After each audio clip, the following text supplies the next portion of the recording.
भारत का खेल से खिलवाड़, भारतीय टीम ने स्पोर्ट्समैनशिप नजरअंदाज कर दी। मैच के बाद पाकिस्तानी खिलाड़ियों से मुसाफिया ना किया। भारतीय कप्तान सूर्य कुमार यादव का खेल में भी इंतहा पसंदाना रवैया। टॉस के वक्त सलमान अली आगा से हाथ तक न मिलाया। सलमान अली आगा ने भी मुकम्मल नजरअंदाज कर दिया। पाकिस्तानी टीम मैनेजर का भारतीय नामुनासिब रवैये के खिलाफ एहतजाज। एशिया कप के बड़े टाकरा, टीम का 127 रन पर बोरिया बिस्तर हुआ गोल। भारत ने मौके से भरपूर फायदा उठाया। कौमी टीम को 7 विकेटों से शिकस्त दे दी। पंजाब के दरियाओं में बहाव मामूल पर आने लगा। चारों तरफ तबाही के मनाजिर, देहात सफाई हस्ती से मिट गए। दरियाई रावी, सतलुज और चनाब में सैलाब से 4700 से जायद मौजाजात पानी की नजर हो गए। 45 लाख से जायद अफराद मुतासर। शुजाबाद, अलीपुर और खानपुर में मुतासरीन बेहाल। चाचड़ा के मकाम से 7.5 लाख क्यूसेक का रेला गुजर रहा है।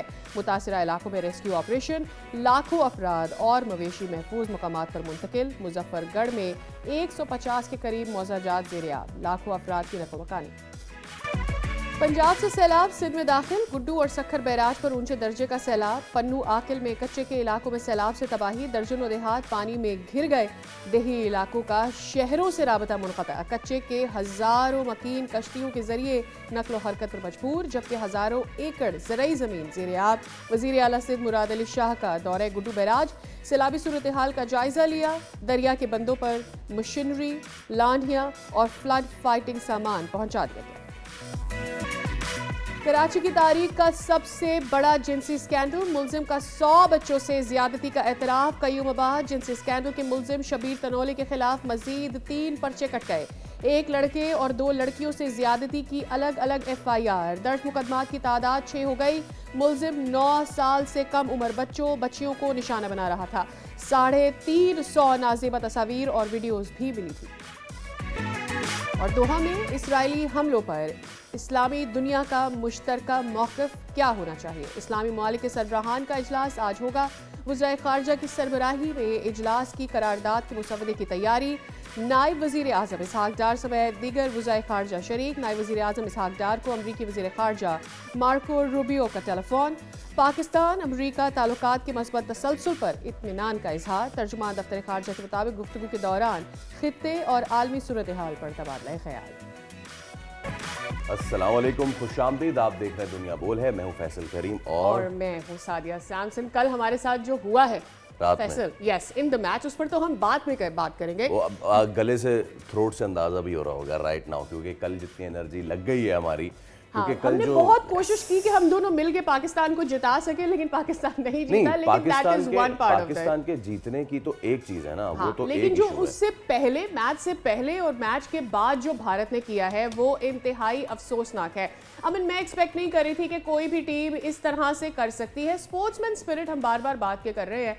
कल हुआ कुछ यूं कि जब मैच शुरू होना था उससे पहले जब टॉस हुआ और टॉस सलमान अली आगा ने जीत दिया। और इसके बाद एक रिवायत है कि जब टॉस हो जाता है, दोनों जो प्लेयर्स हैं यानी जो कैप्टन्स हैं इजहार ख्याल कर लेते हैं, अपने टीम के बारे में बता देते हैं, तो फिर वो मुसाफिया करते हैं। That's when the game begins. लेकिन ऐसा हुआ नहीं। सलमान आगे आए, लेकिन वहीं से ही हमने देखा कि सूर्य कुमार यादव पलटे और वो वापस चले गए। उन्होंने टोटल इग्नोर किया, कोशिश की कि उनको सामना ही ना करना पड़े सलमान का, इन अ वे कि वो इतना आगे बढ़ जाए कि उनको हाथ मजबूरन मिलाना पड़े। लेकिन इसके बाद हमने देखा कि क्या हुआ। जब हमने देखा कि मैच खत्म हुआ और मैच की स्पीच देने के लिए, विक्ट्री स्पीच देने के लिए, पोस्ट मैच प्रेजेंटेशन के लिए जब आए हैं कल सूर्य कुमार यादव, तो उसके ऊपर भी उन्होंने कहा कि जी मैं तो ये विक्ट्री पहलगाम के नाम करता हूं और अपने जवानों के नाम, और फिर उन्होंने ऑपरेशन सिंदूर का नाम भी ले लिया।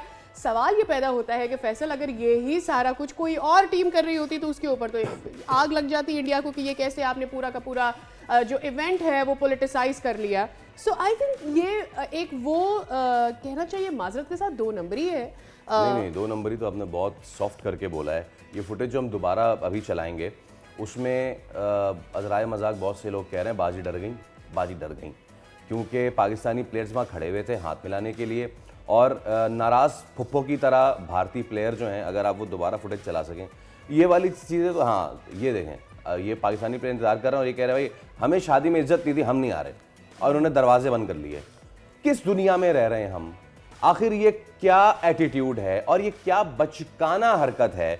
हम समझते हैं कि भारतीय खिलाड़ी भी इन्होंने अपने दिल से क्या ही किया होगा, इनको कहा गया होगा देखो बेटा ऐसे करना है, ऐसे करना है, ऐसे करना है। क्यों? क्योंकि हमने जो एक ड्रामा रचाया है उसको हमने सपोर्ट करना है, इसलिए दुनिया के सामने हम ये चीजें ला रहे हैं। नाउ द क्वेश्चन इज, हो गया ना सब कुछ, आप इनसे और क्या एक्सपेक्ट करेंगे? इन्होंने करना यही था, इन्होंने किया यही, और ये आगे भी यही करेंगे। तो वो तमाम तर इंडिपेंडेंट क्रिकेट पंडित्स और वो बिग थ्री में से 2 ऑस्ट्रेलिया और इंडिया, वो करेंगे ये, वो आके इस पे कोई बात करेंगे? ओ भाई, आखिरी बार साउथ अफ्रीका ने अपार्थीड की थी, जब साउथ अफ्रीका में जिस वक्त नस्ल परस्ती चल रही थी, उस वक्त दुनिया ने उनसे क्रिकेट खेलने से मना कर दिया था और उन पे पाबंदी लग गई थी, बैन लग गया था। कल जो भारत ने किया है ये किसी रेशियर स्लर से बिल्कुल भी कम नहीं है। और जिस ये रेशियल स्लर की कल बात की गई थी कि जी स्टेडियम में ऐसा कुछ भी नहीं होगा, वो कहां चला गया? I mean, वो उसके ऊपर क्यों वहां पर उनको सारा स्पिरिट ऑफ द क्रिकेट पैसे के आगे स्पिरिट बन के उड़ जाता है। एक्चुअली यस, पहले एक्चुअली अपने व्यूअर्स को दिखा देते हैं number of people who missed कि कल इंडियन कैप्टन ने क्या कहा है। Let's have a look at what he said. काम करना ना, आइंदा अगर ऑस्ट्रेलिया और इंग्लैंड से भी खेल रहे हो ना, तो वहां भी ये काम करके दिखा देना, फिर लग पता जाएगा। आपने सिर्फ ये नहीं किया कि आपने आके प्रेस कॉन्फ्रेंस में बकवास की है, ये आपने ये हरकत की है कि आपने अपने लोगों में इंजेक्ट की है ये नफरत। पता है सादिया, कल ग्राउंड से ऐसे सीन्स थे कि इंडियंस और पाकिस्तानीज कुछ देवर सिटिंग टुगेदर, कुछ तस्वीरें भी आई जिनमें क्योंकि आप दुबई में रहते हैं ना, वहां तो आप उस तरह की हरकत कर नहीं सकते जिस तरह आप अपने गुजरात में कर सकते हैं। तो वहां पे मिल बैठ के बातें हो रही थी, बैठे हुए थे, एंड कोई इस तरह की चीज नहीं हो रही थी। लेकिन जब वो लोग भी जो दायरे गैर में रहते हैं, जो कि कुछ रूल्स के पाबंद होते हैं, जब वो देखते हैं कि भाई ये तो यहाँ आके भी ऐसी बात कर रहा है, तो वो बनते हैं शेर। तो आपने दी अपने लोगों को खुली छूट और अब वो कुछ भी करते रहे। So again my question is, इस पे अब मोहसिन नकवी साहब का भी आ गया है मामला, ट्वीट भी आ गया है, सारी चीजें सामने आ गई, मजम्मत हो गई है। बट क्या सिर्फ ये मजम्मत से ही काम चल जाएगा? आई थिंक फैसल, मैं मानती हूं कि पाकिस्तान की पोजीशन कंपैरेटिवली फाइनेंशियली भी, मतलब पाकिस्तान की से इन अ वे कितनी है या नहीं है, बट जो प्लेटफॉर्म हमारे पास है दैट इज ACCA की प्रेसिडेंसी, वहाँ से कम हमें इसे ज़रूर कंडेम करना चाहिए। कल हमने देखा कि पाकिस्तानी टीम के जो मैनेजर हैं नवीद अकरम चीमा, उनकी जानिब से भी मैच रेफरी को इसकी शिकायत की गई कि क्यों जब हमारी टीम वहाँ पर मौजूद थी, फिर पाकिस्तान के जो कोच हैं हैसिन, उनकी जानिब से प्रेशर किया गया। उन्होंने इसका एहतजाज किया कि ये स्पोर्ट्स पर्सन स्पिरिट के खिलाफ है और ऐसा नहीं होना चाहिए। हम ये भी जानते हैं, कल हम शो में भी ये डिस्कशन कर रहे थे फैसल, के इंडिया को फर्क नहीं पड़ता, लेकिन इंडिया को फर्क यूं नहीं पड़ता कि उनको दलेर किसने होने दिया है। अगर सबसे ज्यादा, अगर हम सफर कर रहे हैं और अगर हम सबसे ज्यादा आवाज नहीं उठाएंगे तो फिर कौन उठाएगा? इससे पहले जब आपको याद होगा लास्ट जो हमारा टूर्नामेंट हुआ, चैंपियंस ट्रॉफी वाला टूर्नामेंट हुआ, उसमें हमने क्या रिग्रेट किया कि ठीक है ऑस्ट्रेलिया की जानिब से चंद एक कमेंटेटर्स ने, चंद एक पॉडकास्टर्स ने, एक्स क्रिकेटर्स की जानिब से ये कंडेम किया गया कि भाई एक टीम आती है दुबई की कंडीशंस में खेल के चली जाती है, वो सबसे ज्यादा सुकून में है, वेयर बाकी जो प्लेयर्स है खास करके पाकिस्तानी टीम सबसे ज्यादा बैक एंड फोर्थ ट्रैवल करी। उतना पाकिस्तान ने इस मुद्दे को नहीं उठाया था। So what I want to build over here is कि भाई जिसका मसला है सबसे पहले वो जिम्मेदारी नहीं लेगा तो किसी और को क्या पड़ी है कि वो आपकी जगह आके खड़ा होगा। So first thing first, Pakistan has to condemn it in a way where there is an action taken specifically against the Indian captain and their team. जो आपने बात की ना सादिया, ये उस वक्त पॉसिबल होता है जिस वक्त आपका सिर्फ बोर्ड नहीं, आपका बोर्ड, आपके अवाम, आपकी हुकूमत और आपके एक्स क्रिकेटर्स वो भी इस पे बात करें। मैं देखना चाहूंगा कि वसीम अकरम साहब इस पे क्या बात करते हैं, मैं देखना चाहूंगा वकार उन्नीस साहब इस पे ट्वीट करते हैं नहीं करते, मैं देखना चाहूंगा बाकी सारे लेजेंडरी जो अभी हैं, जिनको एक झुंझुना मिल जाता है और वो झुंझुना बजाते रहते हैं, बाबर को बाहर करो, रिजवान को बाहर करो, वो आए करें बात इस पे और करें इस पे बात और बात करें कि जी ये क्या घटिया हरकत की और इस तरह की नहीं होनी चाहिए। निकल जाए कमेंट्री बॉक्स से ना बाहर, या फिर सिर्फ इतना सा कर लें कि वो ब्लैक आर्म बैंड बांध के जरा बैठे, अगली बार नहीं कर सकते क्योंकि आप ICC कोड ऑफ कंडक्ट की खिलाफ वर्जी नहीं कर सकते, आप नहीं कर सकते, अगले करे जा रहे हैं और आप उनकी तारीफ में बहे जा रहे हैं। 2 दिन पहले वसीम अकरम साहब जो है, शुभमन गिल तो इतना जबरदस्त बैट्समैन है, मैं क्या कहूं, अरे ये जो अभिषेक शर्मा है, ओहो आउट ऑफ और आपका दिल नहीं टूटना चाहिए। हाँ। आप कम बैक करेंगे। हाँ। आप बहुत मेहनती हैं, मैं आपके अंदर एक कामयाब क्रिकेटर देखता हूँ। ये सारी बातें, मुझे किसी भी क्रिकेटर की तारीफ करने से तकलीफ नहीं है, लेकिन ये आपके लब अपने क्रिकेटर्स के लिए क्यों नहीं खुलते हैं? क्यों आप साइम अयूब या दीगर प्लेयर्स की उस तरह से तारीफ नहीं करते जिस तरह आप इंडियन प्लेयर्स की तारीफ करते हैं? क्या मैं इससे ये कंसिडर करूं कि जस्ट बिकॉज आपको एक ब्रॉडकास्टर ऐसा हायर करता है क्रिकेट की कमेंट्री करने के लिए जो कि मे भी इंडियन है, इस वजह से आप ये बातें नहीं करते, आपको अपने पर्सनल बिजनेस का ख्याल है। और अगर ऐसा नहीं है, और अगर ऐसा है भी, फॉर गॉड सेक, आपको अपनी कौम के लिए खड़ा होना होता है, आपको पाकिस्तान के लिए खड़ा होना होता है। इससे पहले जब पहलगाम के बाद सारा सिनेरियो क्रिएट हुआ, हमने देखा हमारे पाकिस्तानी क्रिकेटर्स की जानिब से खास तौर पर उस तरह की कंडेमनेशन नहीं आई जो होनी चाहिए थी, विच आई कंप्लीटली रिग्रेट। मुझे ऐसा लगता है कि अब वो आते हैं, वो पाकिस्तान को दहशतगर्द कहते हैं। सौरव गंगुली जैसा इंसान जिससे कभी मैं एक्सपेक्ट नहीं कर सकती थी, उसने भी आके जब ये बात कर दी, दैट मीन्स कि उनके ऊपर वो प्रेशर होता है। पाकिस्तानियों के ऊपर वो प्रेशर नहीं होता, यहाँ पर फेयर प्ले होता है। लेकिन उस फेयर प्ले का मकसद हरगिज़ ये नहीं है कि अगर आपका किसी भी इवेंट के बारे में कोई पॉइंट ऑफ व्यू है, ख़ास करके उसमें अगर पाकिस्तान इन्वॉल्व है, तो आप अपने ख्यालात का इजहार सिर्फ इसलिए रोक दें क्योंकि आपको लगता है कि आपका उसमें पर्सनल नुकसान हो जाता है। तो फिर मैं जाकर पाकिस्तान के दूसरे खित्तों में गंदगी के और कूड़े के ढेर की भी क्यों जाके बातें कर रही हूँ, वो उस बारे में भी क्यों कह रही हूँ मैं। हमने आके जितना भी इंडिया को क्रिटिसाइज किया, let us take our words back. Why? क्योंकि वो तो कर ही रहे ना, ये उन्होंने तो करना है और उन्होंने साबित कर दिया, और they are standing with them. What are we doing? हम क्या कर रहे हैं? Are we standing with our verdict? क्योंकि जब पूरी दुनिया ये कह चुकी है कि ये जो भारत करता है ये ड्रामा है, ये ड्रामेबाजी एक तरफ करें। अच्छा, और पूरी दुनिया में हम पीट भी चुके हैं और भारत का बयानिया पिट भी चुका है कि पहलगाम वहलगाम ये सारा ड्रामा, इनके अपने लोगों ने ये सारी की हैं, सारी चीजें की हैं। सो द सिचुएशन इज के भाई, हम as a nation where are we standing और हम क्या कर रहे हैं इस पे। चलिए, इस पे तो हम बात करेंगे और इस पे लंबी बात होनी चाहिए। इट्स नॉट के हल्की फुल्की करके छोड़ दें। हमारे साथ क्रिकेट एक्सपर्ट सैयद हैदर मौजूद हैं। अस्सलाम वालेकुम हैदर भाई, good morning and thank you so much for your time. Haider भाई, कोई एक तो होता है ना जिसकी लाठी उसकी भैंस, ठीक है जी, आपके पास पैसा है, for every $1 you have got your 90 cents in it, okay, ठीक है यार, तो फिर कर देना बंद और फिर आज 3 नेशंस खेले खाली। एक तो चीज ये, दूसरी चीज ये, जिस तरीके से ब्लेटेंट इन्होंने बदतमीजी की है कल, ठीक है, टॉस में जी आपने पुप्पो की तरह मुंह इधर करके चले गए, उसके बाद मैच खत्म हो उधर चले गए, सोने पे सुहागा जो आपने ये बकवास की है, ये मुझे बताएं, ये आईसीसी की कोड ऑफ कंडक्ट की खुली खिलाफ वर्जी नहीं है? आप मैच से पहले बोर्ड पे बड़ा बड़ा लिख के लगाते हैं जी, no racial discrimination, no political involvement, और आपका ही वो जैशा जिसके अंडर आईसीसी चलता है, उसी के भारतीय टीम इस तरह की कर रही है। What is this? बिल्कुल, देखें फैसल, ये तो सबको पता है कि ये कोड ऑफ कंडक्ट की खिलाफ वर्जी है, चाहे वो आईसीसी के ना भी हो, लेकिन एक ग्लोबल कोड ऑफ कंडक्ट भी होता है। आपका अपना एक जो है अखलाकी तौर पर जो आप तकाजे होते हैं, वो ज़रूरी नहीं कि किसी कानून के तहत हो, बल्कि खुद इंसानियत के तकाजे होते हैं, जहाँ पे आपको साथ चलना पड़ता है। आप दुनिया में रहते हैं, दुनिया के साथ साथ चलना पड़ता है। अच्छा, अब जो कुछ कल हुआ है, इसकी तो जितनी भी मसम्मत होगी वो तो एक अलग बात है, लेकिन उससे पहले मैं एक बात पूछना चाहता हूँ इंडिया से कि आपको ये सब कुछ करना था, आप खेलने के लिए क्यों आए? फिर आप खेले ही क्यों? अगर आप समझते हैं ये सारा काम गलत था या पाकिस्तान ने किया था या पाकिस्तान इसका जिम्मेदार है, तो आप ग्राउंड में क्यों आए? मतलब आप एक्स्ट्रा इसलिए आए कि आप एक क्रिएट करना चाहते थे, कुछ आप जो एक ड्रामा क्रिएट करना चाहते थे, और ये चीजें जो है ना फेयरनेस में नहीं आती है। देखें, ये जो कल हुआ है, इससे ज्यादा बड़ी बड़ी बातें रूमर्स में थी कि शायद इंडिया जो है लास्ट मोमेंट पे कह देगा हम नहीं खेल रहे हैं, हम मैच नहीं खेलेंगे, और लोग बैठे रहेंगे, देखते रहेंगे। उससे उन्होंने बचने के लिए ये आखिरी स्टेप उठाया है। लेकिन सवाल ये भी है कि एशियन क्रिकेट काउंसिल जो इसका जिम्मेदार है, ये जो मैच करा रहा है, टूर्नामेंट करा रहा है, उन्होंने क्या प्रोटोकॉल्स बनाई थी? क्या उन्होंने कोई प्रोटोकॉल्स बनाई थी कि आप ऐसा नहीं करेंगे, ये नहीं करेंगे, वो नहीं करेंगे?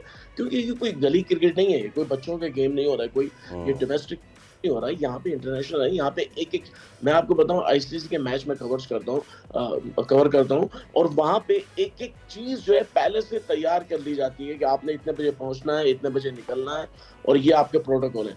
हमारे यहाँ अगर इस तरह की चीजें नहीं हुई, इसमें एशियन क्रिकेट काउंसिल नहीं किए, तो एशियन क्रिकेट काउंसिल भी इसकी बराबर की जिम्मेदार है, उसको ये देखना चाहिए था।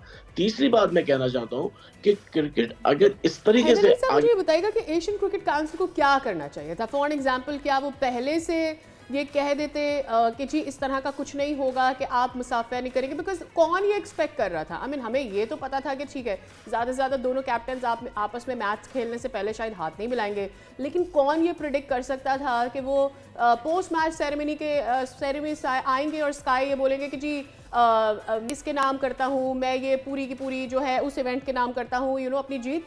आई mean did we expect that?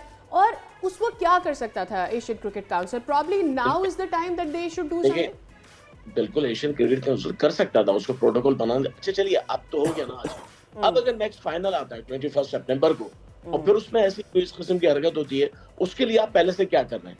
जो काम हो गया वो तो हो गया, लेकिन अभी एक बार और टकराव हो सकता है। अगर पाकिस्तान भी फाइनल में पहुंचता है और इंडिया भी पहुंचता है, फिर वहां पे अगर कोई ऐसी आती है सिचुएशन, फिर आप क्या करेंगे? फिर क्या फिर इसी तरह एक मजाक बनेगा, एक जो है लोग दुनिया तमाशा देखेगी।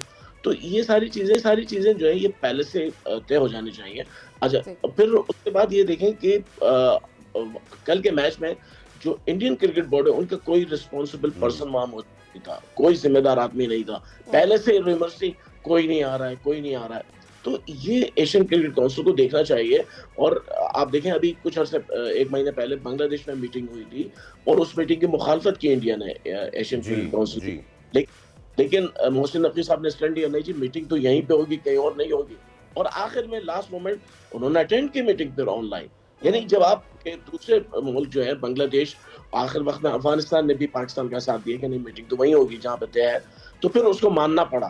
तो अभी भी जो ये ममालिक जो है इनके साथ बात करनी चाहिए, ये चीजें सामने रखनी चाहिए, क्योंकि कल बेइज्जती पाकिस्तान की नहीं हुई है, माफ कीजिएगा, ये आपकी मैनेजमेंट की हुई है एशियन क्रिकेट काउंसिल की। ये बांग्लादेश की, अफगानिस्तान की, श्रीलंका, इन सब की बेइज्जती है ये पाकिस्तान का इसमें क्या है? पाकिस्तान टीम तो सिर्फ मैच खेल रही थी, ठीक है, आपने हैंडशेक नहीं किया, कोई बात नहीं, हमें इससे कोई गिला नहीं है, लेकिन आपने दुनिया को दिखा दिया कि एशियन क्रिकेट काउंसिल जो है उसकी कोई हैसियत नहीं है, आपकी कोई हैसियत नहीं है। ये सबसे अहम चीज है, इस पे कन्विंस करना चाहिए दूसरे कंट्रीज को। मैं ना इस वक्त सर कोशिश कर रहा था मैं देखूं कि हमारे जितने जो प्लेयर्स हैं जिन्होंने पाकिस्तान की नुमाइंदगी की और पाकिस्तान ने उन्हें नाम दिया ना, वो पाकिस्तान की उन्होंने शर्ट पहनी, पाकिस्तान का ब्लेज़र पहना, पाकिस्तान के लिए खेला और पाकिस्तान ने उन्हें नाम दिया, जो इस वक्त कमेंट्री बॉक्स में मौजूद हैं, क्या किया उन्होंने? वसीम अकरम की आखिरी ट्वीट 13 सितंबर की है, शुएब मलिक की आखिरी ट्वीट 4 सितंबर की है, वकार यूनुस की आखिरी ट्वीट 14 अगस्त की है। ठीक है, कोई एक लफ्ज़ नहीं बोला अभी तक। शोएब अख्तर की 14 घंटे पहले की वीडियो है जिसमें वो कहते हैं shake hands, hug it out, but when you are in the ground fight like champions. उसमें भी उन्होंने हल्का फुल्का जिसको कहते हैं नरम गरम रख के मैं इधर से भी हो जाऊं और उधर से भी हो जाऊं। शोएब अख्तर तो बहुत ज्यादा being the truthful and straight forward कहते हैं अपने आप को। ओनली प्लेयर जिसने बात भी की है, एक्स प्लेयर जिसने बात भी की है, जिसने ट्वीट भी किया है, वो राशिद लतीफ है। और मैं ये भी बहुत मेरा ईमान है इस पे, अगर राशिद लतीफ अगर बोर्ड में ओहदेदार होता, किसी कमेंट्री पैनल में होता, वो बोल देता, वहां भी वो बोल देता। So let Indians do what they are doing. हम क्या कर रहे हैं सर? हमने क्या किया है? Do you expect our ex cricketers to speak? क्योंकि अभी तक इसको रात से लेके अब तक 10 घंटे तो 11 घंटे गुजर चुके हैं, अभी तक तो कोई चीज सामने नहीं आई है। नहीं, मेरे ख्याल से तो कोई भी नहीं बोलेगा, मैं आपको बता दूं। इनके अपने बेनिफिट्स हैं, मफादात हैं, ये उनके साथ काम करते हैं, एड्स में काम करते हैं, कमेंट्री के असाइनमेंट्स मिलते हैं, और ये अपने ताल्लुकात ख़राब नहीं करेंगे, क्योंकि उनको पता है कि यहाँ से अगर हमने एक जंग शुरू कर दी तो ये आगे बहुत आगे जाएगी, तो ये लोग नहीं करेंगे। और इनके करने से मैं आपको बता दूं, करने से कुछ होने वाला भी नहीं है, क्योंकि इनकी हैसियत क्या है, इन्होंने अपना जो है माजी में इतना ज्यादा इन पे दाग लगे हुए हैं। ये मुझे बताएं, इन एक्स जिन के नाम लिए इनमें दम है कि सामने खड़े होकर बात कर सकें? कोई कोर्ट से सजा मिली है, किसी को कोर्ट से जुर्माना हुआ है, कोई सट्टे में पकड़ा गया है? तो हमारे प्लेयर्स जो हैं उन्होंने तो अपना माजी खुद दागदार किया हुआ है। लेकिन यहाँ पे मैं समझता हूँ पीसीबी को जो है ना, वो एक सख्त माजरत स्टेप के लेना। साथ हैदर भाई, ये बात है कि जितने भी इंडियंस बात कर रहे हैं ना, वो भी कोई बहुत सक्सेसफुल करियर होल्डर्स नहीं है, ना ही वो दूध के धुले हुए हैं। बट द पॉइंट नहीं is when it comes to your country you stand by it ना। आपका जो भी माजी है, जो भी पास है, you take the ownership of your own country और फिर अपना और फिर सब छोड़े। सेल्फ रिस्पेक्ट में किसी चीज़ का नाम है। आप जहाँ पर बैठे हैं, आपके दूसरे पाकिस्तानी मौजूद है जो आपके भाई हैं, आपके मुल्क में पैदा हुए हैं, उनसे वो टीम जिसकी आप तारीफें करते हुए नहीं थकते, वो हाथ मिलाए बगैर चली जाती है। आपके मुल्क के बारे में उस पुलवामा ड्रामे के हवाले से बात की जाती है जो आप उनको 6-0 मार चुके हैं, उसके बाद भी आप चुप रहते हैं। सुनील गावस्कर से, आपने संजय मंजरेकर से पाकिस्तानी खिलाड़ी की कोई तारीफ कभी नहीं सुनी हुई कि हमारे पास टैलेंटेड प्लेयर्स नहीं है। हमारे पास बाबर आजम है, रिजवान है, हमारे पास शाहीन शाह अफरीदी है। कभी वो करते हैं बात इस पे? कभी भी नहीं करते, क्योंकि वो कभी भी हमारे प्लेयर्स को कुछ समझते नहीं है। हमारे जो players, x players commentary box में बैठे हुए, वो समझते हैं कि अगर हमने इनकी तारीफ नहीं की तो हमें कमेंट्री के असाइनमेंट्स नहीं मिलेंगे। यहाँ पे सारी बात ये है कि आप किस हद तक अपने कौल में पक्के हैं और अपने फैल से ये बात साबित करते हैं कि आप जो बात कह रहे हैं उस पर कायम भी हैं। शोएब अख्तर ने बड़ी अच्छी बात की कि आप ठीक है मैदान में जाके लड़े। हम भी कहते हैं ठीक है, आप मैदान हम देंगे मैदान में जवाब। उनको हमने नहीं दिया कि मैदान में जवाब, उनके सामने तारीख ने लिखा, हिस्ट्री ने लिखा कि हमने कैसे मैदान में जाके जवाब दिया उन्हें। वो जितने भी हैंडशेक ना करें, लेकिन वो 6-0 का जो रिजल्ट एक उनके मुंह पर रख दिया गया, लिख दिया गया, उनके माथे पे लिख दिया गया, वो तो नहीं मिट सकता है ना। वो जितने ऐसी हरकतें कर लें, नीच हरकतों से कभी भी तारीख नहीं बदला करती है, हिस्ट्री अपनी जगह कायम रहती है।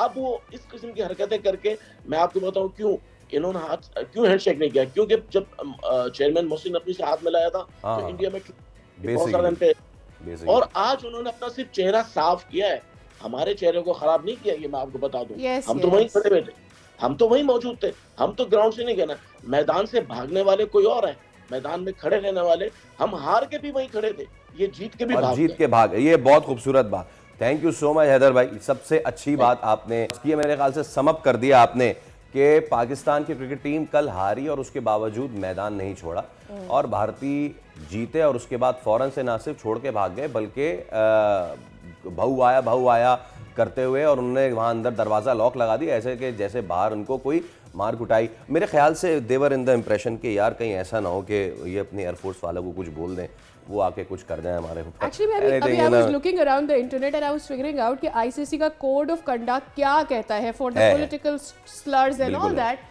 अच्छा, एक तो मैं कल तक मेरे जहन में ये बात आ रही थी कि अगर तो सिर्फ फाइन होता है तो क्या होता है, because they don't really care, but now the fact is कि भाई आप उन प्लेयर्स को मैचेस के लिए बैन कर सकते हैं। So is ACC going to take it up ताकि ICC इसके ऊपर कोई एक्शन ले, ये देखना है। आई थिंक हमें इस पे बात करनी चाहिए। अभी हम एक ब्रेक लेते हैं, ब्रेक के उस पर हाजिर होंगे। So let's discuss this more, हमारे साथ ही रहिए।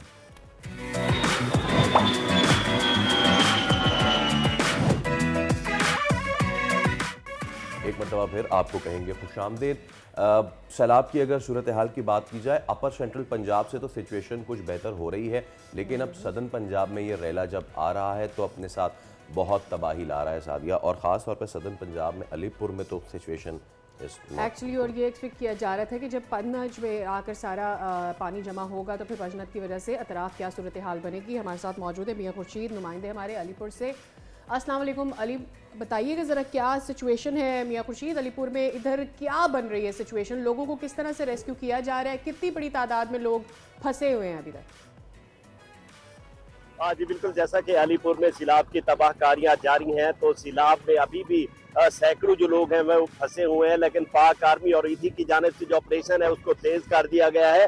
पाक आर्मी की जानिब से इन लोगों में राशन भी तकसीम किया जा रहा है, और जो लोग फंसे हुए हैं वो बीमार हैं, उनके लिए अद्वियात भी ईदी और पाक आर्मी की जानिब से दी जा रही है। मेरे साथ यहाँ पर ईदी के मौजूद है, क्या कहेंगे आप ऑपरेशन के हवाले से? देखिए सर, गुज़िश्ता काफ़ी दिनों से हमारा अलीपुर के इतराफ ज़िला मुजफ्फरगढ़ में जो एरिया फ्लड इफेक्टेड हैं वहाँ ऑपरेशन जारी है, मर्ज ऑपरेशन कर रहे हैं हम अंडर आर्मी, क्योंकि इनके पास बेहतर लोकेशन होती है कि कौन कौन से एरिया इफेक्टेड हैं।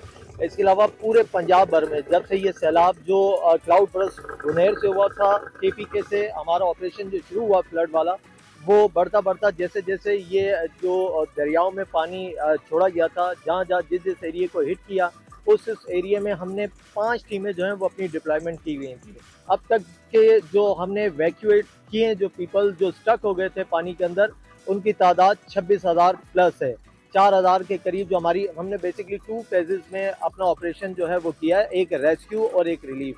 4,000 के करीब रिलीफ ऑपरेशन के दौरान हमने 4,000 खानदानों को राशन भी तकसीम किया, और जब तक ये एरिया इफेक्टेड है तब तक ये लोगों को वैक्यूट करेंगे हम लोग, और उसके बाद जो सेकंड टीम है वो रिलीफ का काम करेगी। जी, ये बहुत बड़ा काम इन नौजवानों की तरफ से हो रहा है। गुज़श्ता एक हफ्ते से ये यहाँ पर मौजूद है और इनकी जानिब से तकरीबन 26,000 लोगों को महफूज मकामात पर मुंतकिल कर दिया गया है, लेकिन अभी भी क्योंकि लोग फंसे हुए हैं, पाक आर्मी और ईदी ये साथ मिलकर, क्योंकि पाक आर्मी इनको असिस्ट कर रही है यहाँ पर, और जो ऑपरेशन है अलीपुर में उसको काफ़ी तेज कर दिया गया है। जी चलिए, मियां खुर्शीद आप हमें अलीपुर से अपडेट कर रहे थे, लेकिन सिचुएशन ऑन ग्राउंड जो है वो बहुत ही ख़राब है।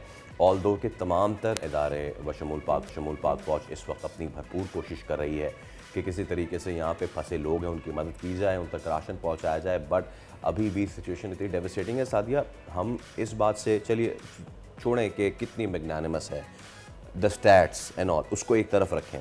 आप सिर्फ ये देखें कि अब गालिबन महीना हो गया है, if I am not wrong, महीने से ऊपर हो गया है और पानी उतरने का नाम नहीं ले रहा है। सोचें कितनी बड़ी कैटास्ट्रॉफ है ये। एक्चुअली यस, और अभी हमने ये नहीं कैलकुलेट किया है कि इसमें नुकसान लोगों का कितना हुआ है, वेरी करता है you person to person. Irfan Ali Kathia sahab हमारे साथ मौजूद हैं, आप डीजी हैं पीडीएमए के। अस्सलाम वालेकुम टू यू सर। इस वक्त जो सिचुएशन है ज़रा हमें समझाइएगा। हमें यही पता चला था कि जब पंचनद पे पानी आएगा तो फिर वहाँ से अतराफ में और सिचुएशन जो है वो आउट ऑफ कंट्रोल हो सकती है या कैटास्ट्रॉफिक हो सकती है, तो क्या ग्राउंड रियलिटी है सर?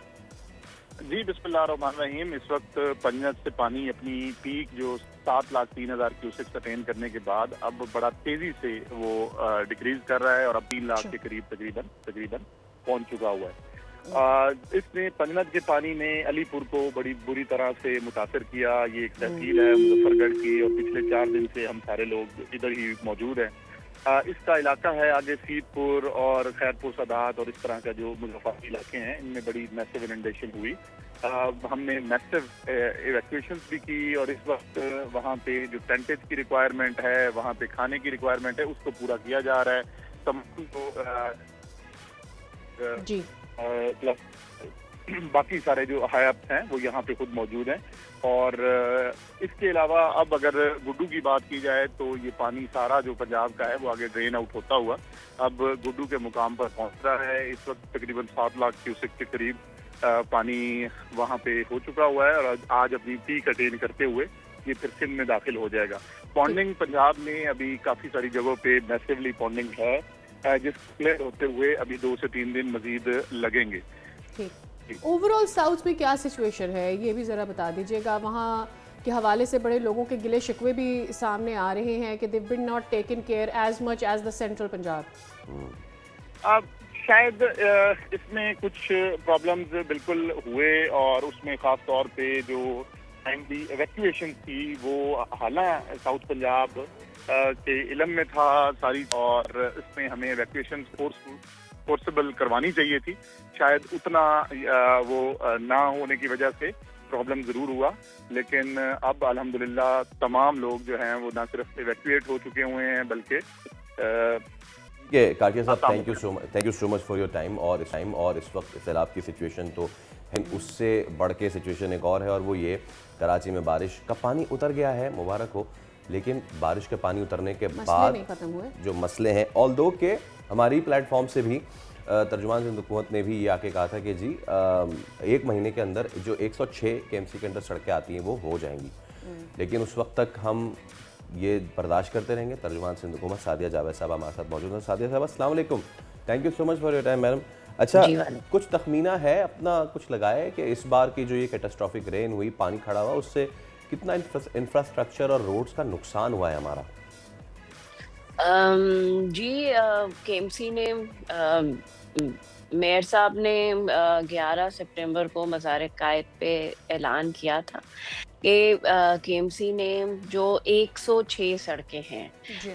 जो अंडर कराची मेट्रोपॉलिटन काउंसिल आती हैं, उसका काम संडे से शुरू करा दिया जाएगा और उनका रिपेयर, पैच वर्क या अगर दोबारा से असर नौ बनने के मराहिल हैं, और वो काम संडे से शहर में शुरू कर दिया गया है, क्योंकि कराची में सबसे ज़्यादा जो नुकसान हुआ है वो रोड इंफ्रास्ट्रक्चर को हुआ, क्योंकि जो आज से 2 हफ्ते पहले अगस्त के लास्ट वीक में जो बरसात हुई थी वो, और फिर उसके बाद जो है मामला दोबारा जो बारिश हुई जो 48 घंटे तकरीबन जारी रही वक्फे से, उसकी वजह से। तो इसलिए सबसे पहला फोकस ही रोड इंफ्रास्ट्रक्चर का है, और उस पे कल संडे था, मेयर साहब ने शहर में काम शुरू करवा दिया। ठीक है, अच्छा ये बता दीजिएगा कि बारिश अब वेडनेसडे से रुक चुकी है,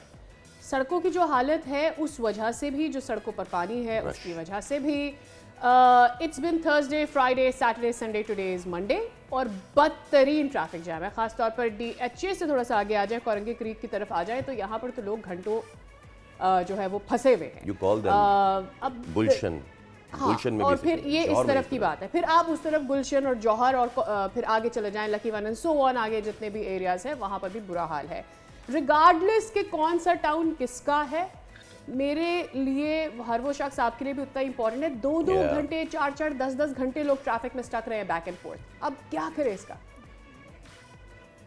देखिए बिल्कुल, कराची में जो भी रहता है उसकी जिम्मेदारी हुकूमत की है, सिंध हुकूमत की है। जो आप बात कर रही हैं, देखें कोरंगी पे जो ट्रैफिक के जाम होने की वजूहात थी वो हम सबको पता है कि वो कॉजवे, क्योंकि 2 दिन बल्कि 3 दिन तक उसको बंद रखना पड़ा, जो लियारी नदी का पानी क्रॉस कर रहा है। आपको पता है कि उसको मद्देनज़र रखते हुए वहाँ पुल का काम शुरू कराया गया कि लोगों को तकलीफ ना हो, लेकिन जाहिर सी बात है अभी उस काम में मेरा ख्याल से दिसंबर की उसकी डेडलाइन है कि उसकी ओपनिंग होगी।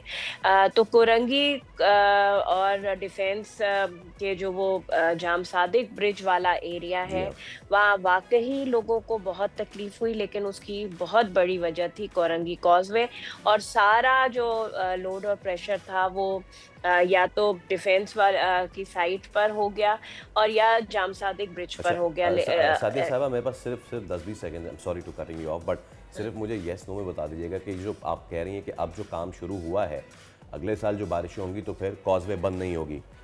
जी बिल्कुल, क्योंकि वहाँ ब्रिज बन रहा है तो रोड नहीं बन। ऑल राइट, बहुत शुक्रिया सादिया साहिबा, हम आपको दोबारा ज़हमत देंगे क्योंकि हमने बड़ा इसमें हमने गुफ्तगू की, लेकिन ये बात करना बहुत ज़रूरी है। जैसे सादिया ने कहा कि लोग जहनी तो एक तरफ, वाकई जिस्मानी अजियत से भी गुजरे हैं भाई। जो बाइक चला रहे होते हैं, जो गाड़ी चला रहे होते हैं, जो घसीट के अपनी मोटरसाइकिल लेके जा रहे होते हैं, जो बसों में सवार हैं, उनके लिए जो अजियत गुजरी है ये 5 दिन, एंड बाय द वे अजियत अभी ख़त्म नहीं हुई है, अभी भी अजियत जारी है। लेकिन तर्जुमान सिंध हुकूमत कहती है कि ये जो पुल बनाया जा रहा है कॉजवे पे, कम से कम अगले साल नहीं होगा, तो अगले साल की बारिशों का इंतजार कीजिए। I would want to ask कि ये जो जौहर से उस तरफ लोग रहते हैं उनके लिए कौन सा पुल बनेगा कि वो भी उनके लिए पुल नहीं, उनके लिए अंडरपास बन रहे हैं और इंशाल्लाह एक ना एक दिन वो बनेंगे। देखिए एक दिन नहीं, एक ना एक दिन का वादा जरूरी है। इसी के साथ एक ब्रेक लेना है, उसके बाद दोबारा हाजिर होंगे। Stay with us.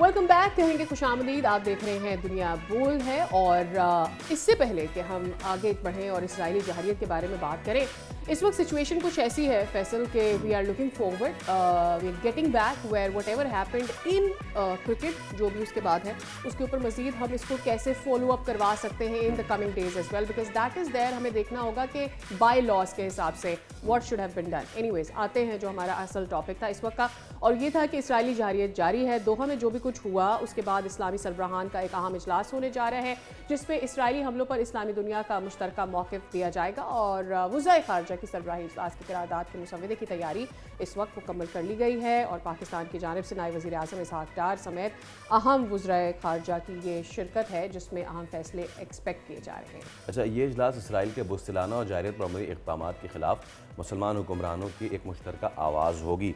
But you know what, I am more into this thing कि जो अक़वाम मुत्तहिदा में हुआ और पहली मरतबा ऐसा हुआ होगा कि इसराइल ने पाकिस्तान से माफ़ी मांगी है, तो that has to be celebrated. और आई डोंट थिंक हम अगर हमारे पास वो साउंड बाइट होगी तो ज़रूर आपको सुनाएंगे।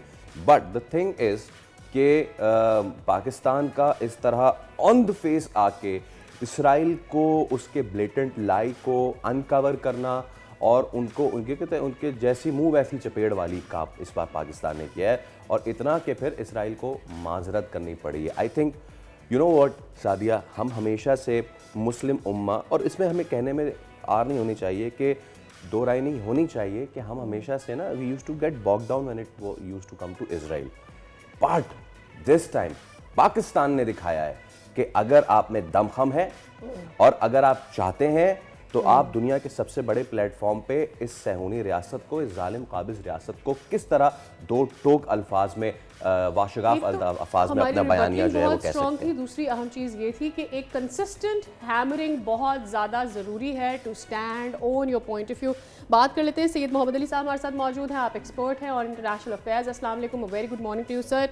सबसे पहले तो ये पाकिस्तान के मौक़िफ़ की, जो कि पाकिस्तान डटा रहा, फ़लस्तीन के बारे में बात करता रहा, 1 साल नहीं 2 साल नहीं दहाइयों से we standing by Gaza people, we standing by Palestine के जो लोग हैं। उसमें इसराइल का माफ़ी मांगना पाकिस्तान से एक ह्यूज पाकिस्तान के लिए विन है। पाकिस्तान ना सिर्फ पाकिस्तान के मौक़िफ़ के लिए बल्कि गज़ा के लिए, and for the first time we've seen के पूरी की पूरी नेशंस, यूनाइटेड नेशंस में एक तरफ के सिवाय उन 10 कंट्रीज़ के who did not support Gaza, other than that it's like majority stood with Gaza. जी बिल्कुल सादिया, मैं समझता हूँ कि ये इस बात का सबूत है कि बानी पाकिस्तान कायद आज़म ने जो हमारी खारजा पॉलिसी का रहनुमा उसूल आज से तकरीबन 77 साल पहले दिया था कि पाकिस्तान जो है पूरी दुनिया के नक्शे पे हमेशा अमन व आशती और आलमी कानून जो है उसकी अलमबरदारी और इंसानी हुकूक की सपोर्ट के लिए लीडिंग रोल प्ले करेगा। तो अल्हम्दुलिल्लाह आज 77 साल बाद भी पाकिस्तान जो है दुनिया के हर तनाज़े और हर मसले पे दुनिया के लीडिंग फोरम्स, चाहे वो अक़वाम मुत्तहिदा सिक्योरिटी काउंसिल हो, चाहे OIC हो, चाहे UN human rights council Geneva हो, चाहे इंटरनेशनल एटॉमिक एनर्जी एजेंसी हो, हर बैनुल अक़वामी इदारा जो है अल्हम्दुलिल्लाह पाकिस्तान उसमें एक लीडिंग रोल प्ले करता रहा है। पूरी दुनिया में अदल इंसाफ, अमन के क़याम के लिए भी, आलमी कानून के निफाज के लिए भी, और जो जालिम अक़वाम और ममालिक हैं जो कि आलमी क़वानीन और आलमी इदारों का पास नहीं रखते, चाहे वो भारत हो चाहे वो इसराइल हो, उनकी खुलकर उनको एक्सपोज भी करता रहा है। और दूसरी बात जो इसमें बड़ी खुशाइंद है वो मैं बताना चाहूँगा आपके नाज़रीन को कि इन तमाम फोरम्स पे पाकिस्तान ने बड़े तादाद में जो आलमी बरादरी है उनकी हिमायत भी हासिल की है। बल्कि ये जो बैनुल-अक़वामी इदारे हैं, चाहे वो अक़वाम मुत्तहिदा हो, चाहे इंटरनेशनल एटॉमिक एनर्जी एजेंसी हो, चाहे UN human rights council Geneva हो, चाहे OIC हो, हर फोरम पे पाकिस्तान ने एक लीडिंग रोल प्ले किया है। और इससे ये भी साबित होता है कि बैनुल-अक़वामी बरादरी और बड़े तादाद में जो ममालिक हैं वो पाकिस्तान के रोल को बड़ी अहमियत देते हैं दुनिया में अमन व आशती के फ़रोग़ के लिए। दूसरी बात यह है कि पाकिस्तान ने हमेशा जो है जो भी जुल्म सतम जहां भी होता है, आपको याद दिलाना चाहूँगा चाहे ईरान इराक जंग को, चाहे बोस्निया के ऊपर जब सर्बिया ने जुल्म ढाए थे, चाहे अफगानिस्तान और इराक पे हमले किए गए थे, पाकिस्तान ने हमेशा जो है उसूल पसंदी का मौक़िफ़ अपनाया है, जिसकी वजह से पूरी दुनिया पाकिस्तान को बहुत एहतराम और कदर की निगाह से देखती है। और पाकिस्तान ने ओवर एंड ओवर प्रूव भी किया है कि आप कब एग्रेशन की करके भी आप अपने एनिमीज़ को हरा सकते हैं और स्ट्रेटिजिकली पाकिस्तान कितना अबव है, diplomatically Pakistan has come a long way. हमारे साथ साबिक सफ़ीर डॉक्टर जमील मौजूद हैं। सर वेलकम करते हैं आपको भी। शो में हम बात कर रहे हैं ये अहम जो इजलास होने जा रहा है मुस्लिम ममालिक के दरमियान, और उसमें वज़राए ख़ारजा की सरबराही में ये इजलास में अहम फैसले लिए जाने हैं। हमने पिछली दफ़ा आप याद होगा आपसे डिस्कस किया था कि गल्फ़ ने लॉन्ग अपने डिफेंस के ऊपर काम नहीं किया, and they should come to that way where they think ऐसे उनके अतराफ़ में जब इसराइल अपने आप को इतना मजबूत करना है उनको इस तरफ आना होगा। आपको लग रहा है कि अब इस इजलास के बाद कुछ चेंज ऑफ स्टांस होगा ख़ास तौर पर? जी, अल्फाज के लिहाज से तो यकीनन ज़्यादा मरबूत और मजबूत अल्फाज के साथ रेजोल्यूशंस पास होंगे और साथ में वही डिप्लोमेटिक कोर्स जो कि करना चाहिए वो होगा। लेकिन मैं नहीं समझता कि ओआईसी का जो अपना चार्टर है ओआईसी का, जो उसमें अपने ही चार्टर के क्लॉजेज में जो बातें दी हुई हैं, मिसाल के तौर पर उनके पैराग्राफ 7 में प्रीएम्बल के दिया हुआ है कि कलेक्टिवली डिफेंस और सिक्योरिटी के लिहाज से अपना निज़ाम बनाएंगे। इसमें अगर ये रेजोल्यूशन पास हो जाता है तो फिर तो एक अचीवमेंट होगी, और पाकिस्तान की भी जो बड़ी भारी भरकम आवाज़ जो तकरीबन हर प्लेटफॉर्म पे रहती है, लेकिन इस मामले में भी आपने देखा कि प्राइम मिनिस्टर ने भी सबसे पहले बहुत मजबूत तरीके से अपनी सॉलिडेरिटी का इजहार किया पूरी कौम का। कतर से जब उस पर हमला हुआ, पाकिस्तान ही ने को स्पॉन्सर किया है इस रेजोल्यूशन को, और पाकिस्तान ने ही सिक्योरिटी काउंसिल के जो मीटिंग हुई थी दो दिन पहले उसको स्पॉन्सर किया था। तो पाकिस्तान यकीनन डिप्लोमेटिक लिहाज से बहुत मुतहर्रिक है, लेकिन ये जानना ज़रूरी है पूरे अहले वतन को कि पाकिस्तान इंटरनेशनल लीगल फ्रेम में रहते हुए हमेशा अपना काम करता है, और इस इंटरनेशनल लीगल फ्रेम में रहते हुए हमारे पास 2-3 क्लॉजेज हैं। अगर जो $6 ट्रिलियन की इकोनॉमी गल्फ कंट्रीज़ है और उसके मुकाबले में सिर्फ $500 बिलियन की इजराइल की इकोनॉमी है, चेपिद्दी का शोरबा इकोनॉमी के लिहाज से, और 57 ममालिक की जो आबादी है 1.4 बिलियन, और उनकी आबादी 70 मिलियन भी नहीं है इजराइल की। तो इसके मुकाबले में जब तक के ओआईसी यानी कि इस्लामिक उम्मा जो आज इकट्ठी हो रही है, उसने अगर अपने चार्टर के मुताबिक, अपने चार्टर के पैराग्राफ 7 के मुताबिक अगर कोई फैसला नहीं किया, तो फिर ये वही अल्फाज के मरहम होंगे जो इससे पहले गज़ा के हवाले से 4 एक्स्ट्रा ऑर्डिनरी सेशन जो कि आर्टिकल 9 के तहत ओआईसी के बुलाई जाती है, तो फिर ये वही रहेगा। और राइटर के मुताबिक जो उन्होंने रेजोल्यूशन देखा है जो कि कल फॉरेन मिनिस्टर ने मिल के बनाया है आज के सरबराहान के इमरजेंसी समिट के लिए, उसमें कोई पाबंदी का जिक्र नहीं है। तो लिहाजा अगर राइटर की ये रेजोल्यूशन जो कहते हैं उन्होंने देखा है और जो लीक हो गई है, अगर ये बात है तो मेरा एहतमाल फिर दुरुस्त है कि पाकिस्तान की ये भारी भरकम आवाज़ के बावजूद भी अगर गल्फ कंट्रीज $6 ट्रिलियन की जिनकी इकोनॉमी है, 400 बिलियन का जहाज़ देते हैं और 1.3 ट्रिलियन का बिजनेस का एग्रीमेंट करते हैं दोहा और इसी तरह बाकी ममालिक, तो वो फिर इसका मतलब यानी कि ये नशिस्तन गुफ्तन बर्खास्तन की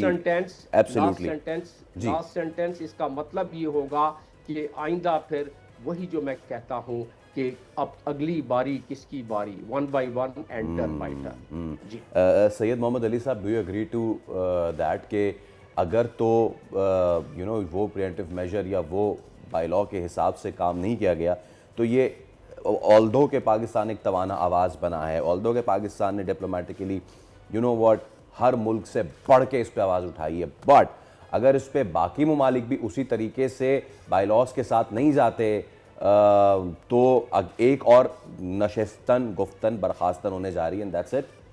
उसकी तायीद करता हूँ और मुख्तसर मैं कहूँगा कि देखिए, पाकिस्तान को जो आलमी बरादरी इंतहाई इज्जत और एहतराम की निगाह से देखती है, उसकी 3 बुनियादी वजूहात हैं। नंबर 1 ये कि हम हमेशा आलमी कानून और आदमी इदारों के साथ खड़े रहे। दूसरी बात, हमने हमेशा सिफारतकारी में अमन व आशती को फरोग देने की कोशिश की है। लेकिन साथ ही साथ हम इस्लामी दुनिया की वाहिद एटमी ताकत भी हैं, जो कि अपने से 8-9 गुना बड़े दुश्मन को 3-4 घंटे में उनकी असलियत दिखा सकते हैं। तो पूरी दुनिया में उसूल और सफारतकारी अपनी जगह, आलमी कानून अपनी जगह, लेकिन 5000 साल जो इंसानी तारीख है उसका सबसे बड़ा सबक ये है कि है सजा मर्ग मुफाजात, आलमी कानून और जो मजम्मत है वो अपनी जगह, इखलाकियात अपनी जगह, लेकिन कमजोर बाकी दुनिया में नहीं होता। मैं एक बात सिर्फ बताना चाहूंगा आपको कि देखिए, मैं अभी रिसर्च कर रहा था आपके प्रोग्राम से पहले, 1948 से लेकर अब तक अमेरिका ने इसराइल को $300 अरब की इमदाद दी है जी। 300 अरब डॉलर की इमदाद 1948 से लेके अब तक दी है। और ये जब से जंग शुरू हुई है तकरीबन 19 अरब डॉलर की बाइडेन एडमिनिस्ट्रेशन ने दी थी और 12 अरब डॉलर की अभी ट्रंप एडमिनिस्ट्रेशन ने अनाउंस की है। तो हकीकत तो ये है कि मुकम्मल आर्म सप्लाई जो इसराइल को मिल रही है, क्योंकि पिछले 2 साल में 7 मुसलमान ममालिक के खिलाफ खुल्लम खुल्ला आलमी कानून की खिलाफ वर्जी के बावजूद इस्तेमाल की गई है, उसमें कोई कमी नहीं आ रही। तो मैं आखिरी बात डॉक्टर जमील की बात को सेकंड करते हुए करूंगा कि जनाब आप मजम्मत करें, तशवीश का इजहार करें, लेकिन साथ ही साथ अपने पूरे बाजू पे भरोसा करना और साथ ही साथ इत्तेहाद की जानिब भी कोई प्रैक्टिकल स्टेप्स लें, वरना खाली मजम्मत करके और तशवीश का इजहार तो हम बहुत अरसे से कर रहे हैं, उसका तो इसराइल के ऊपर जूं भी नहीं रेंगती। 7 मुसलमान मुल्कों पे उसने पिछले 2 साल में हमला किया है। ठीक मोहन साहब, इस पर मज़ीद बात करेंगे। डॉक्टर जमील साहब, मैं 2 से 3 दफ़ा ये बात पहले कर चुकी हूँ। जब से ये वाक़या हुआ है, दरअंदाजी की गई है जो इसराइल की जानिब से, उसके बाद बार बार आपने देखा होगा इस तरह की वीडियो सामने आ रही हैं कि गल्फ नहीं चाहता था कि जब पाकिस्तान के ऊपर हमला हुआ तो पाकिस्तान रिटेलिएट करे, पाकिस्तान उसका जवाब दे, लेकिन पाकिस्तान ने बोला if you stand with us और don't stand with us we are going to move forward. और ये भी बातें की जा रही है कि उस वक्त ये कहा गया कि हम मुतहम्मिल नहीं हो सकते कि एक और गज़ा हम देखें, लेकिन पाकिस्तान ने बोला कि we won't be right. The thing is कि इस वक्त जो स्टेक है यूएसए का गल्फ में, डू यू थिंक, और जो स्टेक इसराइल में है यूएसए का, क्या लिटरली गल्फ इससे बाहर निकल सकता है और ये अपना नुकसान करते रहेंगे इस तरह से? देखिए, गल्फ का सिलसिला वो है जो शत्रुमुर्ग का सिलसिला है, और आप देख ही रही हैं कि अभी सिद्दीकी साहब ने बताया जो 7 ममालिक हैं उसके नाम भी बता दिए जाएंगे अगर आप कहेंगी तो, कि उन पे 1 बाई 1 और टर्न बाई टर्न हमले हुए। और फिर ये सारे हुक्मरान समझते थे कि हमारे 19 बेसिस जो इन गल्फ कंट्रीज़ में हैं, जॉर्डन को अगर शामिल कर लिया जाए उससे हटकर, तो 19 बेसिस हैं यूएस के, अमेरिका के इन गल्फ कंट्रीज में। अब उस 19 बेसिस को गल्फ की सिक्योरिटी के लिए बहाने से वहाँ मौजूद हैं। तो अब उन सिक्योरिटी के बावजूद सबसे बड़ा दुनिया का बेस अमेरिका का कतर में, और वो कहते हैं पता नहीं पड़ा क्या में कैसे हैं, इतने बड़े बड़े रेडार, ये सारी चीज़ें, क्या कोई फहमो फरासत वाला मुल्क या शख्स इस बात को मान सकता है? तो अब भी अगर आंखें न खुली, जैसा कि मैं बता रहा था, और इंटरनेशनल लीगल फ्रेमवर्क के अंदर आंखें नहीं खुली, तो किसने इजराइल को इजाज़त दी कि अब एक गल्फ कंट्री जिसकी मैंने आपको बता दिया कि क्या अहमियत है आपके, मैं उस पर भी आता हूं कि जब पाकिस्तान पर वक्त पड़ा तो क्या हुआ, तो उस किसने कहा था कि ये आप आर्टिकल 2 यूनाइटेड नेशन चार्टर के आर्टिकल 2 और जुज़ 4 की खिलाफ वर्जी हुई है, सॉवरन कंट्री पे हमला हुआ है जो कि मीडिएशन करा रहा था। अच्छा, उसके बाद जब हमला हो गया तो कौन रोकता है कतर को? आज दुनिया के 1.4 बिलियन को रिप्रेजेंट करने वाले सरबराहान वहां मौजूद होंगे। किसने उनको रोका है कि आर्टिकल 51 के तहत कतर को ये अख्तियार ना दे और उसके साथ ना मिले कि वो जवाब दे उसका? ये तो इंटरनेशनल कानून है ना, इसमें कोई दरअंदाजी नहीं होगी। लेकिन ईरान ने किया ना, 51 का इस्तेमाल किया, हमने किया, पाकिस्तान ने। याद रखें, दुनिया में आप पाकिस्तान की बात कर रही थी, तारीख गवाह है कि कुव्वत बाजू जो है वही फैसला करती है, इंटरनेशनल कानून की पासदारी करती है। अगर पाकिस्तान ने या ईरान ने कुव्वत बाजू न दिखलाया होता, ठीक है, ईरान का नुकसान हुआ, पाकिस्तान का भी हो सकता था, लेकिन पाकिस्तान अपने इज्जत और नामूस और तकरीम को बचाने के लिए, चाहे इकोनॉमी पाकिस्तान की मखदूश हो, उसने जवाब दिया और अपना प्रोफाइल बढ़ाया और बताया कि हम अपनी बका के लिए Mohammad Ali sahab, do her you हद तक थिंक जा एक तो डिफेंसिव वे में जितना भी लैक करता है गल्फ, वो एक अलग बात है, लेकिन स्ट्रेटेजिकली भी एक आइडियोलॉजी होना और फिर आपका थिंक टैंक होना जो इस तरह की चीज़ों को टेक ओवर कर सके, जो हमने ईरान को भी करते देखा, कैन गल्फ डू दैट? बात इसमें 3 पहलू हैं। नंबर 1 ये कि ये खुशाइन बात है, मैं इसको अप्रिशिएट करना चाहता हूँ कि अगर 50 मुस्लिम और अरब ममालिक मिल के एक मसले पे वॉर करते हैं। आपको याद होगा कि जब अनफॉर्चुनेटली जो हमारे जो कुद्स शरीफ है उसको जलाने की कोशिश की गई थी, उसी के नतीजे में इसी मार्ज वजूद में तो मसला ये है कि जब मुसलमानों के साथ कोई मसला होता है तो ये मिल बैठते हैं, तशवीश का इजहार करते हैं, लेकिन आपको कोई सिक्योरिटी अरेंजमेंट अलायंस इसका आपस में, चाहे वो अरब ममालिक का हो या मुस्लिम ममालिक का, वो तो प्रैक्टिकली इमर्ज होता हुआ नजर नहीं आता।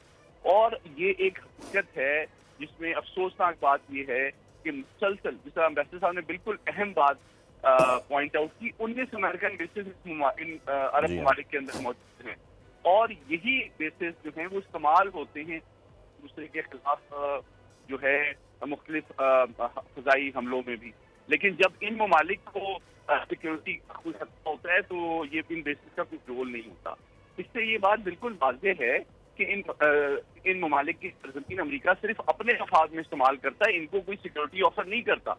तो अब इनको देखना यही है कि क्योंकि बदकिस्मती से हकीकत यही है कि ये इनमें से बहुत से अरब ममालिक जो हैं उनका सियासी माशी निज़ाम जो है और दिफाई निज़ाम बहुत हद तक अमेरिका के ज़ेरे असर है और वो इन रियलिटी ये तसव्वुर नहीं कर सकते कि वो इसराइल के खिलाफ कोई मौसर जवाबी कार्रवाई करके अमेरिका को नाराज करें। आपको याद होगा जब ईरान ने भी जवाबी कार्रवाई की थी इसराइली हमले के हवाले से, तो इनमें से कई अरब ममालिक तो एयर स्पेस यूज हो रही थी। 700 से ज्यादा हमले ईरान के ऊपर इसराइली फ़ज़ाइया ने किए। तो वो इन्हीं अरब ममालिक जो कि आज बैठे हुए सोच खतर में कि हमें क्या करना चाहिए, इन्हीं की फ़ज़ाई हुकूमत इस्तेमाल हो रही थी डेली बेसिस पे। एब्सोल्युटली सैयद मोहम्मद अली साहब, ये बैठ के, हाँ बिल्कुल ठीक है सर, आपका पॉइंट है, थैंक यू सो मच। और जमील साहब, सो द थिंग इज़ के वही बात है जुर्म ज़ईफ़ी की सज़ा मर के मफाजात। आप वो गुफ्तगू कीजिए, बैठे रहिए, बात करते रहिए, लेकिन बात भी कैसे, बात जैसे कि आप करते हैं या बात जैसे कि पाकिस्तान करता है। एंड पाकिस्तान कभी कभी ऐसा लगता है ज़्यादा इस मामले में इज़ द लोन वॉरियर कि जहाँ पे वो हमारा एक अपना मसला in our own backyard, that is Kashmir, और फिर we have to raise voice for the Gaza as well. और सिर्फ ये नहीं, जब जब इस तरह की चीज़ मुस्लिम दिनों पर हुई है, let it be Chechnya, Bosnia Herzegovina, जब जब इस तरह हुई है, Pakistan has been the lone torch bearer, and when we look towards the Gulf there has been a complete silence, you know, and that is disappointing. But जब अपने पर उतरती है तो फिर आप अपना दिफा करने के काबिल भी हैं या नहीं, that is a big question. But here we taking a break. See you after this.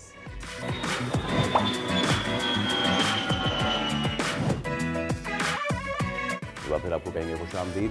बहुत ही कबीह किस्म का फेल और उससे जुड़ी ये खबर सामने आई है।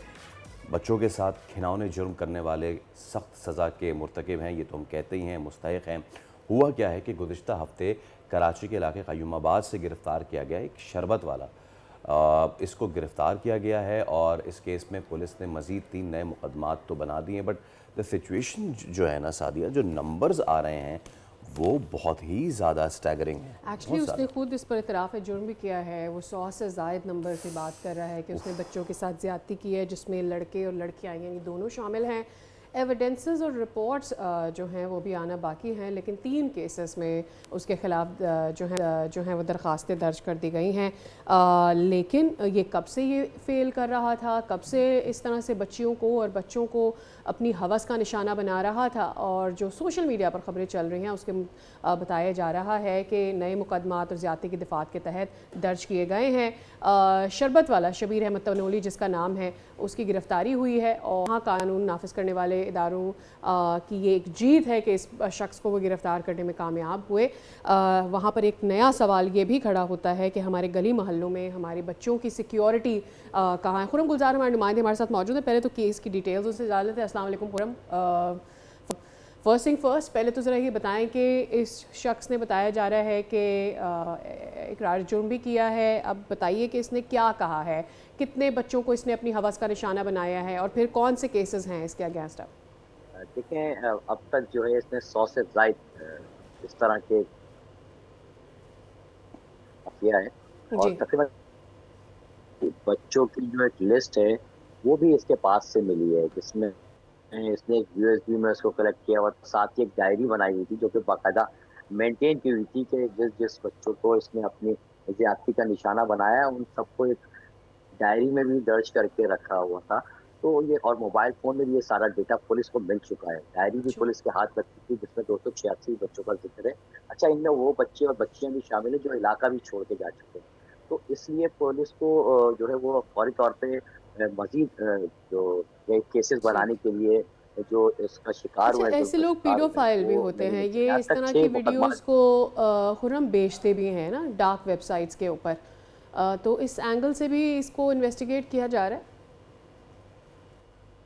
बिल्कुल, पोर्नोग्राफी के हवाले से भी पुलिस ने इसको इन्वेस्टिगेट कर रही है। पुलिस का कहना है कि फेसबुक आईडी को भी पूरा सर्च कर लिया गया, जो कि तहकीकाती टीम बना दी गई है। उस टीम ने जो है वो फेसबुक की आईडी पूरी सर्च की है। उसके अलावा जिन जिन कैफेज में ये जाता था पुलिस वहाँ पे भी गई है और उनकी जिस आईडी से जिस सिस्टम से ये तमाम जो इंटरनेट यूज करता था पुलिस ने उन जगहों को भी सर्च कर लिया है। आईटी का जो साउथ एसएसपी साउथ का जो टीम में एक आईटी के जो एहलकार हैं वो भी इस सारे केस में मामलत कर रहे हैं तफ्तीशी टीम की।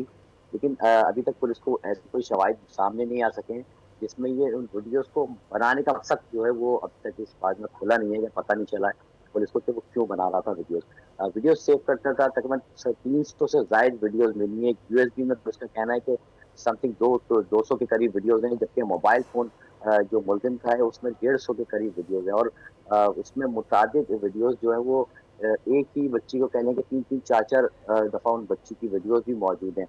जो गुज़श्ता रोज़ जो पुलिस ने मुकदमा दर्ज किए हैं उसमें एक 2022 का केस है वो भी सामने आया है, जो 2022 में एक बच्चा इसके जुल्म का शिकार कुछ पता चल सका है कि हाँ कि ये कितने अरसे से ये कर रहा था? 100 बच्चे तो वो खुद एडमिट कर रहा है। देखिए, ये 2011 में एबटाबाद से ये कराची आया और कराची में क्लस्टन का इलाका है गुलाम रसूल कॉलोनी, वहाँ पे इसने रिहाइश इख्तियार की और वहीं के जो निजी स्टोर्स हैं वहाँ पे इसने नौकरी की। उसके बाद 2016 में ये कईमाबाद आया। 1 साल तक ये कईमाबाद के अतराफ में जो बाजार लगते हैं, मंगल बाजार, बुध बाजार, यहाँ पर इसने मुख्तलिफ बाजारों में काम किया। उसके बाद 2017 में इसने परचून की दुकान है जो कि कईमाबाद सेक्टर बी में थी, वहाँ परचून की दुकान बनाई। अच्छा, उसमें बच्चों की जो छोटे आइटम्स होते हैं, बच्चों के खिलौने वगैरह, ये भी वहाँ पे उसने दुकान में रखे थे। तो मुझे का कहना ये कि उस दौरान बच्चों का आना, बच्चों का जो शॉप पे आना, वहाँ से इसका कनेक्शन शुरू हुआ क्योंकि इलाका लेता था। खुरम, क्या ये ले जाता था इन बच्चों को अपने साथ? कैसे ये बच्चों को उलझा लेता था, अपने साथ ले जाता था? इसने अब तक खुद क्या बताया? देखिए, ये जो इलाका है बड़ा ही गरीब तबका यहाँ पे रहता है।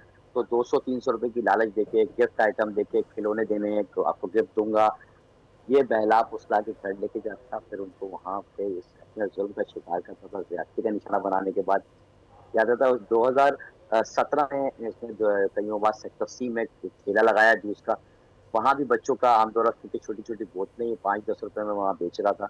तो बच्चों का आना जाना था, बच्चों को फ्री में जूस पिलाना, बोतलें पिलाना और इनको 200-300 रुपए का लालच देके ये अपने साथ अपने, क्योंकि इससे पहले जो 2000 पहले की बात करें 2011 से 16 की और 16 से 17 की, तो ये मुख्तलिफ दुकानों में और जहाँ पे काम करता था वहाँ सोता था।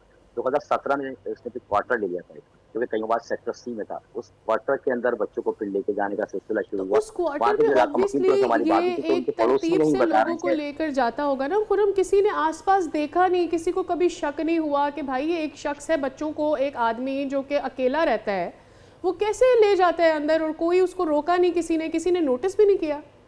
देखिए, इनके पड़ोसी ने जो जिसका क्वार्टर था, जो ऑनर था क्वार्टर का, उसको कंप्लेन भी की थी कि भाई ये यहाँ पर बच्चों को ये अक्सर लेके आता जाता है।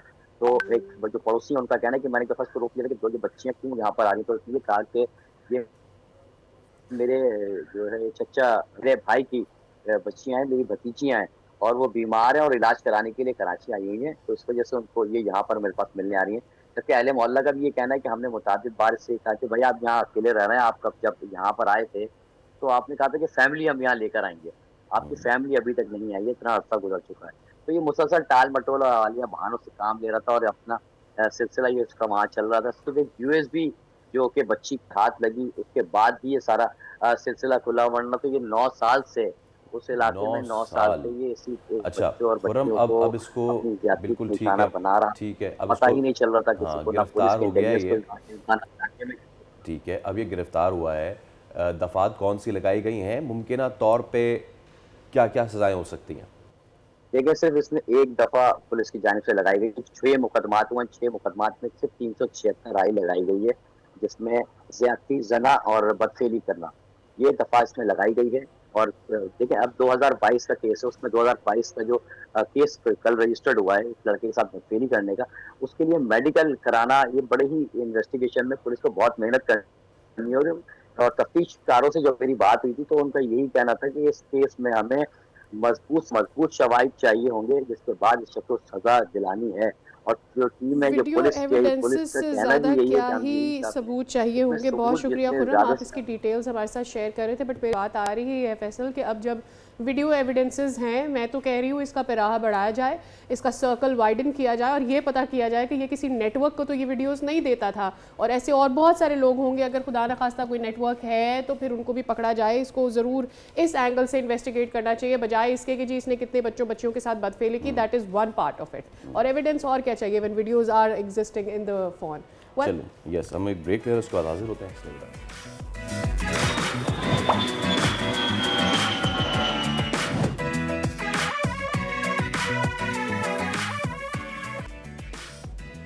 दुनिया बोल है में कहते हैं आपको एक दफ़ा फिर से खुशामदीद। आज दुनिया भर में जमहूरियत का आलमी दिन मनाया जा रहा है और इस मौके पर पाकिस्तान समेत तमाम जमहूरी मुल्कों में अवामी हुक्मरानी को फ़रोग देने के आज़म का इजहार भी किया जा रहा है।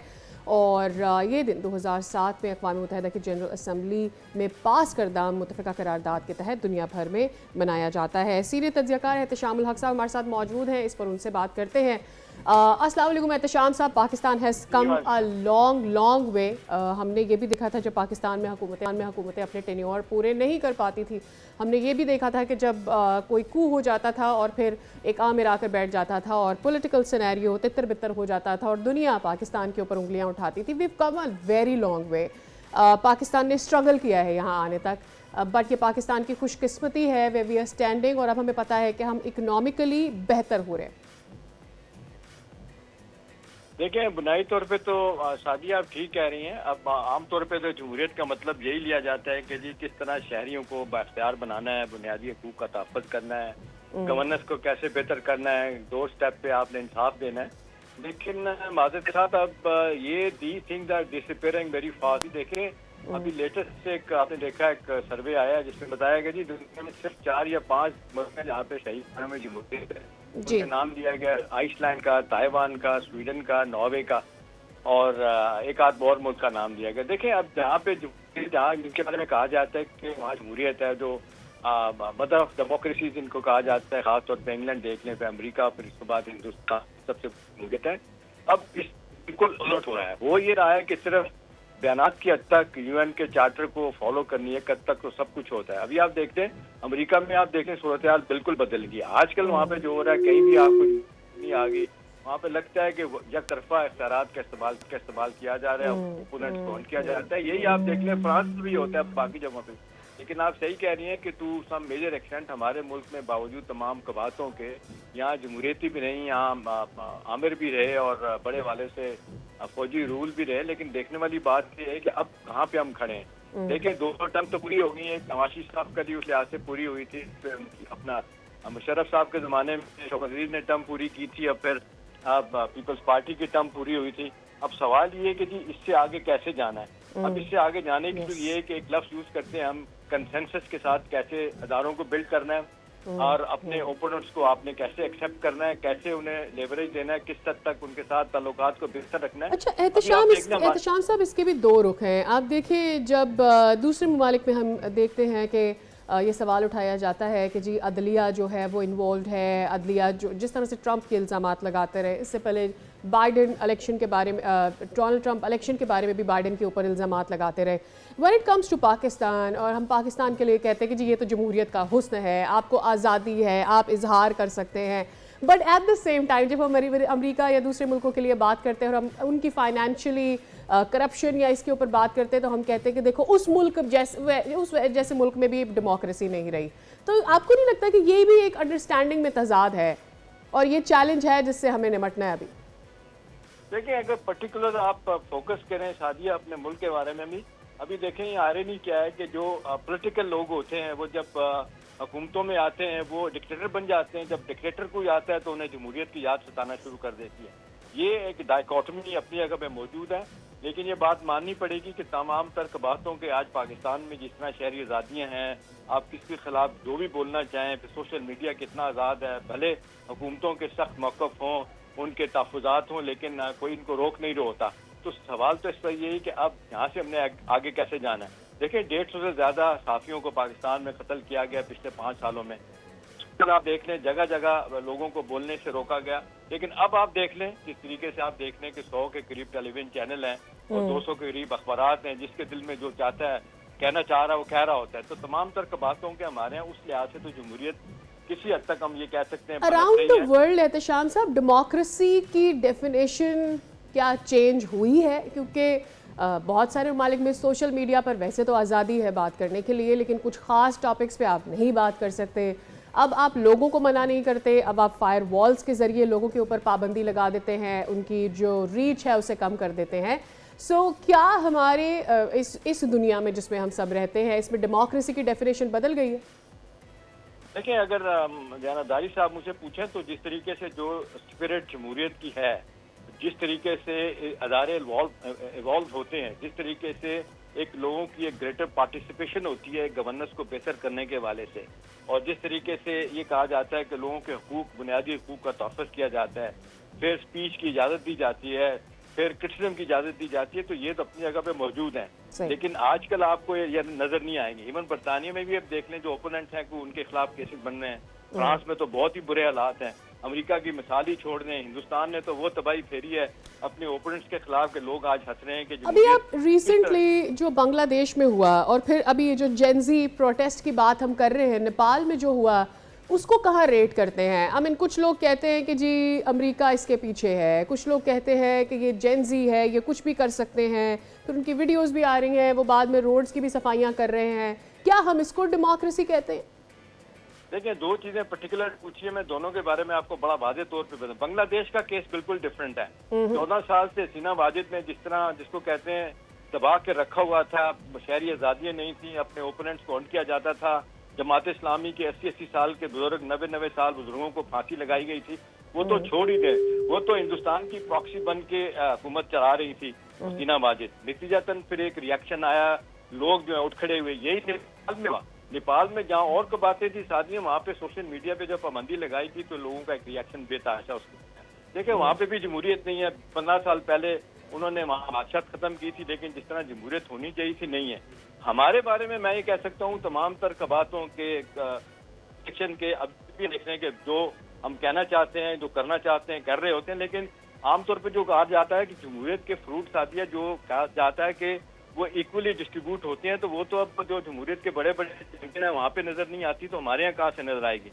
इसके लिए कलेक्टिव अप्रोच की जरूरत है, पॉलिटिकल पार्टीज की, एक कलेक्टिव अप्रोच की ज़रूरत है। बहुत शुक्रिया एहतशाम साहब, इस टॉपिक के ऊपर आपने अपना वक्त हमारे साथ शेयर। यकीनी तौर पर पाकिस्तान एक जमहूरी मुल्क है और पाकिस्तान इसमें ग्रो कर रहा है। पाकिस्तान एक यंग मुल्क भी है, पाकिस्तान अपने एक्सपीरियंसेस से लर्न भी कर रहा है, लेकिन रिजिलियंस है, हम थ्राइव कर रहे हैं और हम उम्मीद करते हैं, होप करते हैं हम आगे अच्छे बढ़ेंगे, हमारी कौम और तरक्की करेगी। इसके साथ ही हमारे शो का भी वक्त हुआ है ख़त्म। मुलाकात होगी कल, तब तक के लिए बाय बाय, सी यू।